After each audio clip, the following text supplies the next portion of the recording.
السلام علیکم دوستو، میرا نام ہے مصطفیٰ اور آپ دیکھ رہے ہیں محسن ٹی وی۔ آج ہم جس مذہب کی بات کریں گے آپ نے اس سے پہلے اس کا شاید ہی نام سنا ہو۔ اس مذہب کا نام ہے مانویت یا مانی مذہب یا مانی مت۔ ایرانی مذاہب زرتشت کے بعد جس مذہب نے مقبولیت حاصل کی اس مذہب کا نام ہے مانی مذہب۔ اس مذہب کی تبلیغ ترکستان، شمالی افریقہ، یورپ میں پھیلے کئی علاقوں میں ہوئی۔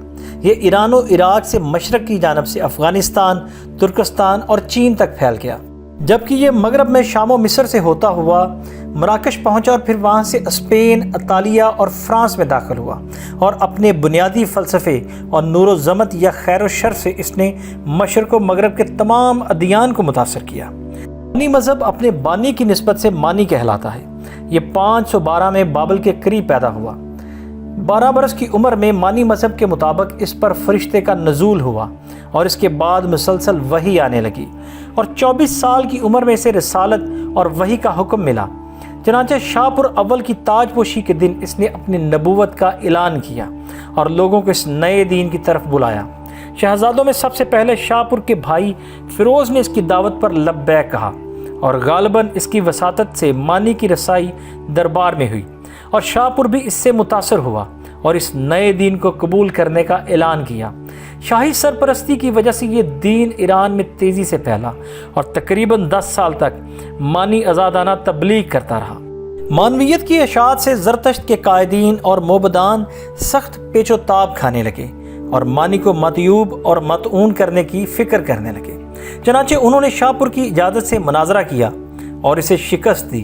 شاہ پور اپنے رسول کی شکست سے سخت برہم ہوا اور اسے قتل کرنے کا حکم دیا۔ مانی کسی طرح بھاگ نکلا اور کشمیر تبت سے ہوتا ہوا چین اور ترکستان پہنچا۔ وہاں اس کے مذہب کو خاطر خواہ مقبولیت حاصل ہوئی اور اکثر لوگوں نے اس کو قبول کر لیا۔ بحرام کے دور میں مانی واپس ایران آیا مگر 1 سال زندہ رہا۔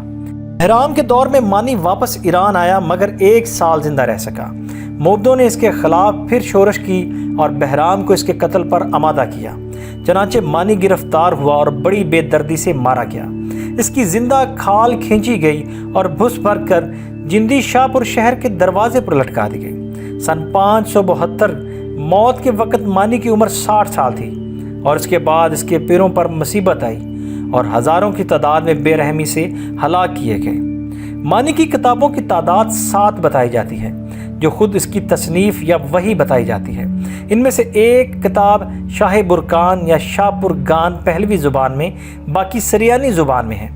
چونکہ اس کی کتابیں نقش و نگار اور حسین تصاویر سے آراستہ تھیں، اس لیے مانی کی شہرت رسول کی بجائے نقاش و مصور سے زیادہ ہوئی۔ اس کی ایک کتاب خصوصیت کے ساتھ نادر تصاویر پر مشتمل تھی اور ازر زنگ یا ارتنگ کے نام سے مشہور ہوئی۔ مانی کی کتابیں مسلم دور تک باقی تھیں۔ شاہ پرگان کا البرونی نے مطالعہ کیا، وہ مانی کی دوسری کتب سے بھی واقف تھے۔ پہلوی کے علاوہ مسلم مورخین نے اس کی کتابوں کے جستہ جستہ اقتباسات دیے گئے، مگر اب ان میں سے ایک کتاب بھی دستیاب نہیں ہے۔ مانی نے ایک نیا رسم الخط بھی اختراع کیا جو سریانی اور پارسی کے بین بین تھا۔ مانی نے اپنی کتب میں تمام انبیاء کی مخالفت کی اور غیب جوئی کی اور انہیں محتمم بکذب ٹھہرایا۔ اس کا کہنا ہے کہ ان پر شیاطین کا غلبہ تھا اور وہی ان کی زبان میں بات کرتے تھے، بلکہ بعض مقامات پر اس نے انبیاء کو خود شیاطین قرار دیا۔ اس نے عیسیٰ کو بھی شیطان قرار دیا۔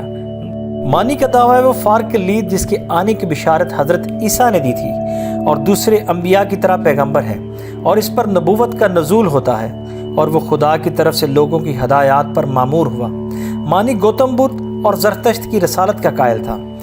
چنانچہ شاہ پرگان میں آغاز ان الفاظ سے ہوتا ہے جس کا بیرونی نے اقتباس دیا ہے۔ دفتن حکمت و عمل کی باتیں خدا کے رسول کے ذریعے انسان تک پہنچائی جاتی رہیں۔ ایک وقت میں انہیں خدا کے رسول بدھ نے ہندوستان میں پہنچایا اور دوسرے زمانے میں زرتشت نے فارس میں، اور اس کے بعد یہ وحی اور اسی آخری زمانے کی پیشین گوئی خداوند کی حقیقی رسول یعنی مجھ مانی کے ذریعے بابل میں پہنچائی۔ گبن کا خیال ہے کہ مانی نے کوئی نئی بات نہیں کہی، بلکہ زرتشت اور حضرت عیسیٰ کی تعلیمات کے درمیان مقامت پیدا کرنے کی کوشش کی اور ان کی مخلوط مواد سے اپنے مذہب کی تعمیر کی ہے۔ اس کے اکثر تصورات ان مذاہب سے ماخوذ ہیں، مگر جہاں زرتشت نے اس ازلی تضاد کو ایک ہی ذات بتایا ہے، وہیں مانی نے مستقل طور پر دو متضاد ہستیوں کو تسلیم کرتے اپنے مذہب کو ثنویت کی بنیادوں پر رکھا ہے، جو نور و ظلمت کے نام سے موسوم ہیں۔ یہ پہلے جدا تھیں، پھر مخلوط ہو گئیں، اور یہی اختلاط کائنات کی تکوین کا باعث بنا۔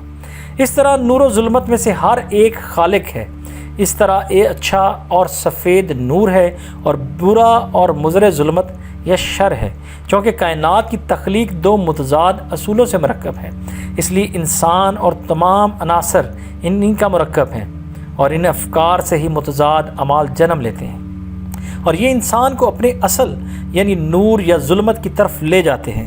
مانی نے اپنی اخلاقی تعلیمات موسیٰ کی طرح 10 احکام بتائے جو بدھ اور عیسیٰ کی تعلیمات سے ماخوذ ہیں۔ بت پرستی نہ کرو، جھوٹ نہ بولو، بخل نہ کرو، کسی جاندار کی جان نہ لو، زنا نہ کرو، چوری نہ کرو، ہلا سازی اور جادوگری سے بچو، مذہبی معاملات میں شک کو جگہ نہ دو، کاموں میں سستی نہ کرو، دن رات 7 یا 4 مرتبہ نماز پڑھو۔ مذکورہ احکام کے علاوہ خواص کے لیے مزید چند احکام ہیں، جن میں شہوات و لذت سے پرہیز، ترک و لحم و شراب اور عورت سے مکمل علیحدگی شامل ہے۔